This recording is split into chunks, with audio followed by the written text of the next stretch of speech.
Friends, భారతదేశంలోని జమ్మూ కాశ్మీర్ అంశంలో మన పొరుగు దేశాలలో ఏది భారత్ను మోసం చేసింది?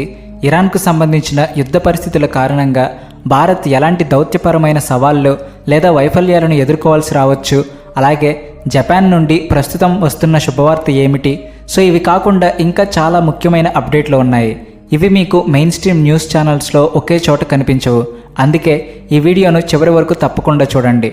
సో ఇప్పుడు అన్నిటికంటే ముందుగా నేపాల్ గురించి మాట్లాడుకుందాం. ఎందుకంటే నేపాల్ ప్రభుత్వ ఎయిర్లైన్స్ సంస్థ ఈసారి భారత్ను రెచ్చగొట్టే క్రమంలో భారత్ ఎప్పుడూ ఊహించని పని ఒకటి చేసింది. నేపాల్ గత ప్రభుత్వాలతో భారత్కు కొన్ని విభేదాలు ఉన్నప్పటికీ వారు కూడా ఎప్పుడూ ఇలా చేయలేదు. మీ స్క్రీన్ పైన ఉన్న ఆర్టికల్ స్క్రీన్ షాట్ను రెఫరెన్స్ కోసం చూడండి. ఈ పోస్టర్ను నేపాల్ ప్రభుత్వ ఎయిర్లైన్స్ సంస్థ అయిన నేపాల్ ఎయిర్లైన్స్ విడుదల చేసింది. అయితే ఈ పోస్టర్లో నేపాల్ ఎయిర్లైన్స్ తమ విమాన సేవలు ఏ ఏ దేశాలతో ఉన్నాయి మరియు ఏ ఏ నగరాలకు వెళ్తాయో చూపించింది. కానీ ఆశ్చర్యకరమైన విషయం ఏమిటి అంటే నేపాల్ ఎయిర్లైన్స్ మొత్తం జమ్మూ కాశ్మీర్ను భారతదేశం నుండి వేరు చేసి పాకిస్తాన్ మ్యాప్లో చూపించింది. నేపాల్ ఎయిర్లైన్స్ ప్రకారం జమ్మూ కాశ్మీర్ భారత్లో భాగమే కాదు. ఈ పోస్టర్ విడుదలైన వెంటనే భారతీయులు దీనిని గుర్తించి సోషల్ మీడియాలో తీవ్ర నిరసన వ్యక్తం చేయడంతో నేపాల్ ఎయిర్లైన్స్ ఆ పోస్టర్ను తొలగించింది.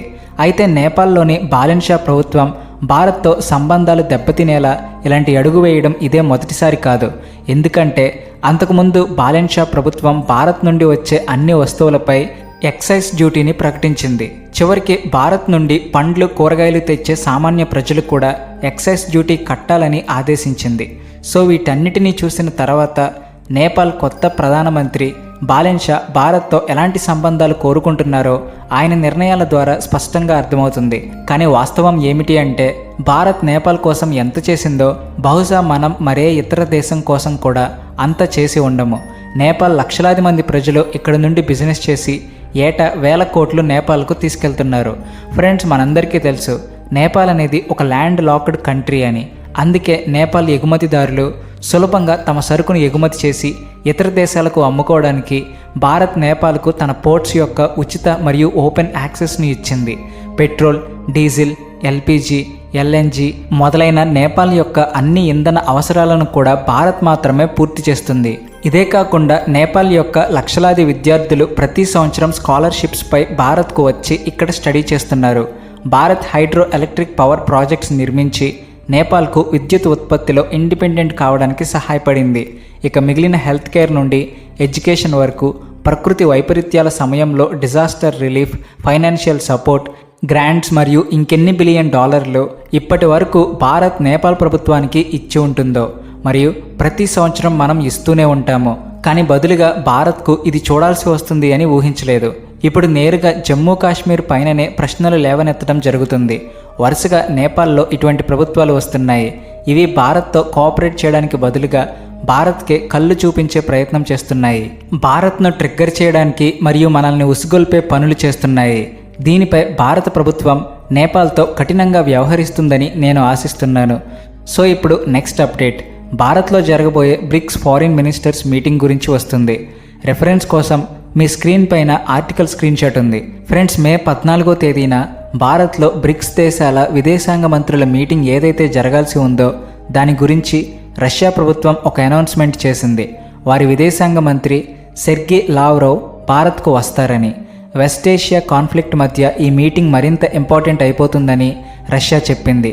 అందుకే వారు దీనిని స్కిప్ చేయరు. రిపోర్ట్స్ ప్రకారం బ్రిక్స్ యొక్క మెజారిటీ దేశాలు భారత్కు కన్ఫర్మేషన్ ఇచ్చేశాయి. వారి విదేశాంగ మంత్రులు ఈ మీటింగ్లో పాల్గొనడానికి భారత్కు వస్తారని. కానీ ఈ సమయంలో అత్యంత ముఖ్యమైన రెండు దేశాలు ఇరాన్ మరియు చైనా. ఈ రెండు దేశాల విదేశాంగ మంత్రులు ఇప్పటి వరకు భారత్కు కన్ఫర్మేషన్ ఇవ్వలేదు. జాయింట్ స్టేట్మెంట్లో అమెరికా మరియు ఇజ్రాయెల్ దాడులను స్ట్రాంగ్గా కఠినమైన లాంగ్వేజ్లో ఖండించాలని ఇరాన్ భారత్ ముందు షరతు పెట్టింది. నిన్న అర్ధరాత్రి భారత విదేశాంగ మంత్రి జైశంకర్ సార్ ఇరాన్ విదేశాంగ మంత్రి అబ్బాస్ అరాచీతో టెలిఫోన్ సంభాషణ కూడా చేశారు. ఇరాన్ విదేశాంగ మంత్రి అబ్బాస్ అరాచీ కనీసం బ్రిక్స్ సమిట్ అటెండ్ చేయడానికి భారత్కు రావాలని భారత్ ప్రయత్నిస్తుంది. తర్వాత జాయింట్ స్టేట్మెంట్లో ఏమి వెయ్యాలి, ఏమి వెయ్యకూడదు అనేది చూడవచ్చు. ప్రస్తుతం ఇరాన్ ప్రభుత్వం భారత్ను లూప్లో ఉంచుకుంది మరియు జైశంకర్ సార్ మరియు ఇరానియన్ విదేశాంగ మంత్రి టెలిఫోనిక్ సంభాషణ కూడా పూర్తి చేశారు. చూద్దాం ఇరాన్ చివరి నిమిషంలో తమ విదేశాంగ మంత్రిని భారత్కు పంపిస్తుందో లేదో. ఎందుకంటే ఒకవేళ ఇరాన్ లేదా చైనా ఈ రెండు దేశాలు తమ విదేశాంగ మంత్రులను భారత్కు పంపకపోతే భారత్లో జరిగే బ్రిక్స్ ఫారిన్ మినిస్టర్స్ మీటింగ్ ఒక రకంగా ఫెయిల్ అయినట్లుగా పరిగణించబడుతుంది. మరియు ఒకవేళ బ్రిక్స్ అందరూ విదేశాంగ మంత్రులు వస్తే ఢిల్లీ వేదిక నుండి ఏదైతే యునైటెడ్ పిక్చర్ వెళ్తుందో దానివల్ల చాలా స్ట్రాంగ్ మెసేజ్ వెళ్తుంది. బ్రిక్స్ దేశాలు ఈ సమయంలో కూడా యునైటెడ్గా ఉన్నాయని మరియు బ్రిక్స్ దేశాల్లో ఇంకా ఐక్యత మిగిలి ఉందని. చైనా విషయానికి వస్తే చైనా విదేశాంగ మంత్రి భారత్కు వచ్చే ఛాన్సెస్ చాలా ఎక్కువగా ఉన్నాయని చెబుతున్నారు. కానీ చైనా ఎప్పుడు అనౌన్స్మెంట్ లేట్గా చేస్తుంది. సో ఇప్పుడు నెక్స్ట్ అప్డేట్, ప్రధానమంత్రి మోడీ యూరోప్ టూర్ గురించి వస్తుంది. సో మనందరికీ తెలుసు ప్రధానమంత్రి మోడీ మే 18న యూరోపియన్ కంట్రీస్ టూర్కు వెళ్తున్నారని. అందులో ఆయన నార్వే, నెదర్లాండ్ మరియు ఇటలీని విజిట్ చేస్తారు. ఈ విజిట్ గురించి ఇప్పుడు న్యూస్ వస్తుంది. ప్రధానమంత్రి మోడీ యూరోపియన్ కంట్రీస్ కంటే ముందు యునైటెడ్ అరబ్ ఎమిరేట్స్ యుఏఈలో ఒక స్టాప్ ఓవర్ తీసుకుంటారు. అంటే ముందుగా UAE president Sheikh Mohammed bin Zayed Al నహ్యాన్తో ముఖాముఖి భేటీ అవుతారు. మరియు అక్కడి నుండి ఆయన యూరోపియన్ కంట్రీస్ వైపు వెళ్తారు. యుఏఈలో ప్రధానమంత్రి మోడీ కేవలం కొన్ని గంటల పాటు మాత్రమే ఉంటారని చెప్పబడుతుంది. అంటే యూరోపియన్ కంట్రీస్లో ప్రతి దేశంలో కనీసం 2 రోజుల ప్రోగ్రాం ఉన్నట్లుగా తెలుస్తుంది. అయితే మీకు గుర్తుండే ఉంటుంది, ఈ ఏడాది జనవరి నెలలో 19 జనవరి నాడు UAE president Sheikh Mohammed bin Zayed Al Nahyan కూడా స్టాండ్ అలోన్ విజిట్ మీద భారత్కు వచ్చారు. మరియు ఆ సమయంలో ఆయన కేవలం భారత్లో 3 గంటల పాటు మాత్రమే ఆగారు. ఆయన ప్రధానమంత్రి మోడీతో మీటింగ్ చేశారు మరియు ఆ మీటింగ్ అటెండ్ చేసి ఆయన తిరిగి తన దేశానికి వెళ్ళిపోయారు. అలాగే ప్రధానమంత్రి మోడీ కూడా UAE president Mohammed bin Zayed Al నహ్యాన్తో యుఏఈలో ఒక మీటింగ్ చేస్తారు మరియు అక్కడి నుండి మళ్ళీ తన ట్రిప్ మీద బయలుదేరుతారు. సో ఇప్పుడు నెక్స్ట్ అప్డేట్, దురంధర్ మూవీ గురించి వస్తుంది. రెఫరెన్స్ కోసం మీ స్క్రీన్ పైన ఆర్టికల్ స్క్రీన్ షాట్ ఉంది. దురంధర్ మూవీ మేకర్స్కు జపాన్లో దురంధర్ మూవీ రిలీజ్ చేయడానికి పర్మిషన్ దొరికిందని న్యూస్ వస్తుంది. రిపోర్ట్స్ ప్రకారం దురంధర్ మూవీ పార్ట్ 1 జూలై 10న జపాన్లో రిలీజ్ అవుతుంది. ఈ ఏడాది మార్చి 19న దురంధర్ మూవీ పార్ట్ 2 వచ్చింది మరియు పార్ట్ 1 గత ఏడాది డిసెంబర్ 5న రిలీజ్ అయింది. ఇప్పుడు జూలై 10న ఏదైతే జపాన్లో పార్ట్ 1 రిలీజ్ చేయబడుతుందో అది ప్రత్యేకంగా జపనీస్ ఆడియన్స్ కోసం జపనీస్ లాంగ్వేజ్లో డబ్ చేసి రిలీజ్ చేయబడుతుంది. దురంధర్ మూవీ ప్రొడ్యూసర్స్ జపాన్లో టాప్ డబ్బింగ్ ఆర్టిస్టులను హైర్ చేసి అక్కడ ప్రొఫెషనల్ పద్ధతిలో డబ్బింగ్ చేయించారని న్యూస్ వస్తుంది. తద్వారా జపనీస్ ఆడియన్స్కు వారి లోకల్ భాషలో సినిమా ఎమోషన్స్ సరైన విధంగా కన్వే అవ్వాలని. అందుకే దురంధర్ మూవీ ప్రొడ్యూసర్స్ ఆ డబ్బింగ్ ఆర్టిస్టులను హైర్ చేశారు. ఎవరైతే హాలీవుడ్ టాప్ మూవీస్లో హైర్ చేయబడతారో వారే ఈ సినిమాకి కూడా డబ్బింగ్ చెబుతున్నారు. జూలై 10న జపనీస్లో దురంధర్ మూవీ పార్ట్ 1 రిలీజ్ అవుతుంది మరియు దానిని 3-4 నెలల లోపు దురంధర్ మూవీ పార్ట్ 2 జపనీస్ లాంగ్వేజ్లో రిలీజ్ చేయబడుతుంది. ఇప్పుడు జపనీస్ లాంగ్వేజ్లో దురంధర్ మూవీ ఎలాంటి వసూళ్లు సాధిస్తుందో మరియు అక్కడి ఆడియన్స్ ఎలాంటి రెస్పాన్స్ ఇస్తారో చూడడం ఇంట్రెస్టింగ్గా ఉంది. సో మేము ఫ్యూచర్లో దానిని కూడా కవర్ చేస్తాము. అందుకే మీరు మా ఛానల్ని ఇప్పటి వరకు సబ్స్క్రైబ్ చేసుకోకపోతే వెంటనే సబ్స్క్రైబ్ చేసుకోండి. ఇక్కడ ఇంకో మాట గమనించదగ్గ విషయం ఏమిటి అంటే Dhurandhar movie Japanese dubbing version వస్తున్నట్లే ముందు ముందు ఫ్రెంచ్ మరియు స్పానిష్ వర్షన్లు కూడా చూడడానికి దొరకవచ్చు. ఇవి యూరోప్ ఆడియన్స్ను టార్గెట్ చేస్తాయి. చైనా మాత్రం పొలిటికల్ రీజన్స్ వల్ల ఇప్పటి వరకు దురంధర్ మూవీని రిలీజ్ చేయడానికి పర్మిషన్ ఇవ్వడం లేదు. లేకపోతే చైనాలో కూడా ఈ మూవీ చాలా మంచి వసూళ్లు సాధించగలిగేది. మీరు ఇప్పటి వరకు దురంధర్ మూవీ చూసారా? అవును లేదా లేదు అని కింద కామెంట్స్ చేసి చెప్పండి. సో ఇప్పుడు నెక్స్ట్ అప్డేట్, భారత్ మరియు బంగ్లాదేశ్ గురించి వస్తుంది. రిఫరెన్స్ కోసం మీ స్క్రీన్ పైన ఆర్టికల్ స్క్రీన్ షాట్ ఉంది. ఫ్రెండ్స్, బంగ్లాదేశ్ ప్రభుత్వం భారత ప్రభుత్వాన్ని అభ్యర్థించిందని న్యూస్ వస్తుంది.